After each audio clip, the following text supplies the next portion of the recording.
بسم اللہ الرحمن الرحیم۔ السلام علیکم ورحمۃ اللہ وبرکاتہ۔ آج انشاءاللہ عز و جل میں مختصر امام اعظم علیہ رحمہ آپ کا تعارف بیان کروں گا۔ اللہ تعالیٰ نے آپ کو بڑی شان عطا فرمائی۔ ناشر الکتاب والسنہ، امام الائمہ، سراج الامہ، بانی فقہ حنفی، حضرت نعمان بن ثابت المعروف امام اعظم ابو حنیفہ رحمۃ اللہ تعالیٰ علیہ، جن کے مزار شریف کا آپ دیدار بھی کر رکھے ہیں۔ آپ کی ولادت باسعادت 80 ہجری میں ہوئی۔ آپ کا خاندان عشق رسول کریم صلی اللہ علیہ وسلم، علم و فضل، عبادت و ریاضت اور روحانیت کے لحاظ سے ادب اور احترام کی نظر سے دیکھا جاتا تھا۔ قرآن و سنت کی اشاعت، تبلیغ اسلام اور فقہ اسلامی اور تاریخ ساز کارناموں کے باعث آپ کا خاندان قابل فخر امتیازی شان کا مالک تھا۔ حضرت امام اعظم ابو حنیفہ رحمۃ اللہ تعالیٰ علیہ کے نام نعمان کی ایک وجہ علماء نے یہ بیان کی کہ لفظ نعمان سے مراد روح ہے۔ آپ کی فقہ کے سبب پورا دین قائم ہے، گویا فقہ حنفی دین اسلام کی روح ہے۔ ساتھ ساتھ حضرت امام اعظم علیہ رحمہ کے مزار کا دیدار بھی کریں اور آپ کی سیرت طیبہ بھی بغور سماعت فرمائیں۔ آپ کی کنیت ہے ابو حنیفہ، جس کی بے شمار علماء نے وجوہات بیان کی۔ ایک وجہ یہ ہے کہ عراقی زبان میں حنیفہ دوات کو کہتے ہیں، جو آپ کے پاس ہوتی تھی، جس کی روشنائی سے آپ اللہ اور اس کے رسول کے دین کی کتابیں لکھا کرتے تھے۔ حضرت سیدنا عبداللہ بن عباس رضی اللہ تعالیٰ عنہ آپ فرماتے ہیں کہ نبی کریم علیہ السلام کے بعد اہل خراسان کے ہاں ایک چاند نکلے گا جس کی کنیت ابو حنیفہ ہوگی۔ آپ کا لقب امام اعظم ہے۔ آپ اپنے کارناموں اور خدمات کے باعث امام اعظم کے لقب سے مشہور تھے۔ آپ نام کی بجائے کنیت اور لقب سے زیادہ مشہور تھے۔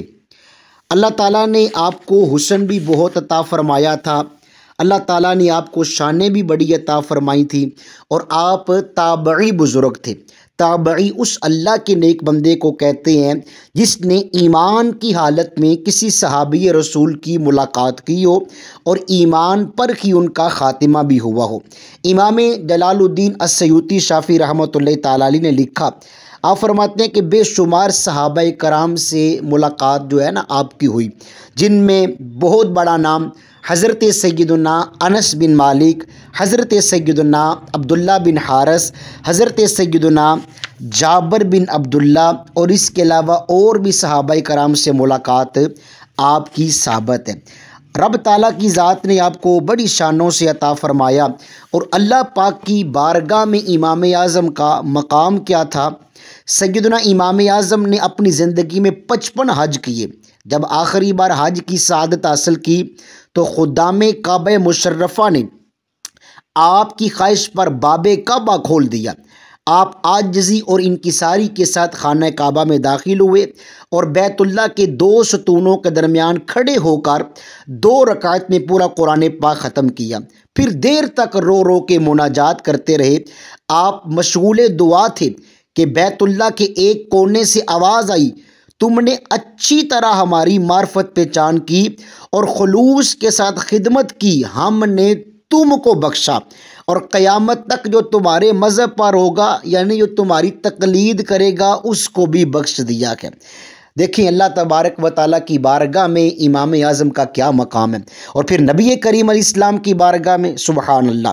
صحیح ابن حبان کی حدیث ہے، ان ابی ہریرہ رضی اللہ تعالی عنہ قال قال رسول اللہ صلی اللہ علیہ وسلم لو کان العلم بالثریا لتناولہ ناس من اہل ابناء فارس۔ حضرت سیدنا ابو ہریرہ فرماتے ہیں نبی کریم صلی اللہ علیہ وآلہ وسلم نے فرمایا، اگر علم ثریا کے ساتھ بھی معلق ہوا تو اہل فارس میں سے کچھ لوگ ضرور اسے پائیں گے۔ ثریا ستارے کو کہتے ہیں، اور نبی کریم علیہ السلام نے اس حدیث پاک کے اندر امام اعظم کی آمد کی جو ہے وہ بشارت دی تھی۔ اللہ تعالیٰ نے آپ کو بڑی شان عطا فرمائی۔ امام اعظم پر سرکار کا بے حد لطف و کرم تھا۔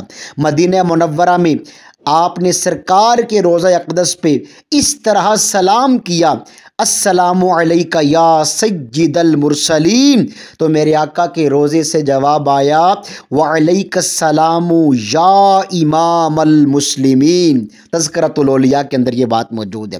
اور پھر امام اعظم نبی کریم علیہ السلام نے فرمایا میری امت میں ایک شخص ہوگا جسے ابو حنیفہ کے نام سے پکارا جائے گا، وہ قیامت کے دن میری امت کا چراغ ہوگا۔ اللہ اکبر، کیسی شان ہے۔ اور ایک دن حضرت امام ابو حنیفہ رحمۃ اللہ تعالیٰ علیہ حضرت امام جعفر صادق کی خدمت میں حاضر ہوئے، تو امام جعفر صادق رضی اللہ تعالی عنہ نے جب آپ کو دیکھا تو فوراً فرمایا کہ میں دیکھ رہا ہوں کہ میرے نانا جان رسول اللہ صلی اللہ علیہ وسلم کی سنتیں اے ابو حنیفہ تم زندہ کرو گے۔ کتنی شان اللہ تعالیٰ نے امام اعظم کو عطا فرمائی۔ آپ کا علمی مقام کیسا تھا، آپ کی فراست کاملہ کیسی تھی۔ حضرت ابن سماک فرماتے ہیں لوگو امام ابو حنیفہ کی مجالس میں آیا جایا کرو، کیونکہ وہ علم دین کا بہتا ہوا دریا ہے۔ خدا داد فراست، با کمال مظاہرہ۔ آپ کی سیرت کو دیکھ لیں، پوری پوری رات عبادت میں گزرتی تھی، پانچوں نمازیں پابندی سے ادا کرنے، اور پھر حج بیت اللہ کی سعادت، سجدوں کے نشان کا پڑ جانا، تلاوت قرآن کریم، اور پھر رمضان شریف میں تلاوت قرآن کریم کا معمول، پھر ایک ایک رکعت میں پورے قرآن پاک کی تلاوت۔ آپ کا تقوی، آپ کی پرہیزگاری، آپ کی عاجزی، آپ کا اللہ کی بارگاہ میں صدقہ کرنا، اپنے اساتذہ کا احترام کرنا، امانتوں کی ادائیگی کرنی، آنے والوں کو دعوت فکر دینا، یہ ساری باتیں جو ہے آپ کی سیرت کے اندر موجود ہیں۔ آپ کی سیرت بے بقا ہے۔ اگر ہم اس وقت دیکھیں تو ہم پوری سیرت آپ کی بیان نہیں کر سکتے۔ میرا مشورہ ہے آپ امام اعظم کی سیرت پہ لکھی گئی کتابوں کا مطالعہ کریں، اور پھر اللہ تبارک و تعالیٰ کا کیسا کرم ہوا جب آپ کا وصال ہوا تو امام اعظم کی نماز جنازہ جو ہے وہ ایک ازدحام کی وجہ سے اتنا رش تھا کہ 6 مرتبہ ادا کی گئی، اور امام صاحب کا جنازہ 50,000 لوگوں نے پڑھا، اور آپ کا مزار بغداد شریف کے اندر واقع ہے۔ اللہ تعالیٰ ہمیں امام اعظم کی سیرت طیبہ پہ عمل کی توفیق عطا فرمائے۔